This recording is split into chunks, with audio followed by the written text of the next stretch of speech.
साबिक अमेरिकी सदर डोनाल्ड ट्रंप को बड़ा धचका। अमेरिका में वफाकी अदालत के जज ने ट्रंप की जानिब से अमेरिकी टीवी CNN के खिलाफ 475 मिलियन डॉलर्स की हद तक के इज्जत के मुकदमे को खारिज कर दिया। दौरान समाअत अमेरिकी जज राग सिंघाल का रिमार्क्स में कहना था कि अमेरिकी टीवी CNN में नशर किए गए अल्फाज सिर्फ राय की हद तक थे, इसको हद तक इज्जत के दावे का मौजू नहीं बनाया जा सकता। वाज़ेह रहे कि डोनाल्ड ट्रंप ने अमेरिकी चैनल CNN के खिलाफ हद तक इज्जत का मुकदमा दायर करते हुए 475 मिलियन डॉलर हर्जाना तलब किया था। उन्होंने इल्जाम लगाया कि CNN उनके खिलाफ झूठे प्रोपेगेंडे में मुलविस था और उन्हें हिटलर से तशबीह देने की कोशिश की गई। डोनाल्ड ट्रंप का मजीद कहना था कि अमेरिकी टीवी ने मनफी खबरें फैलाई और बदनाम किया ताकि उन्हें सियासी तौर पर नाकाम किया जा सके।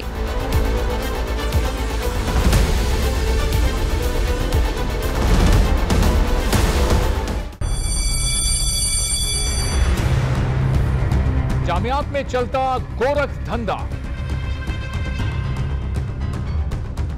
नौजवानों के मुस्तकबिल से खेलने वाली काली भेड़ों के आगे हुकूमत और इंतजामिया मुकम्मल बेबस। मुस्तकबिल के मेहमानों के तहफ्फुज के लिए बोल ने उठाई आवाज, सहाफती फराइज को निभाते हुए पहुंचाई हर खबर अवाम तक, बड़े स्कैंडल से जुड़े तमाम हकाइक रखे अवाम के सामने, क्योंकि बोल है पाकिस्तान का नंबर 1 न्यूज चैनल।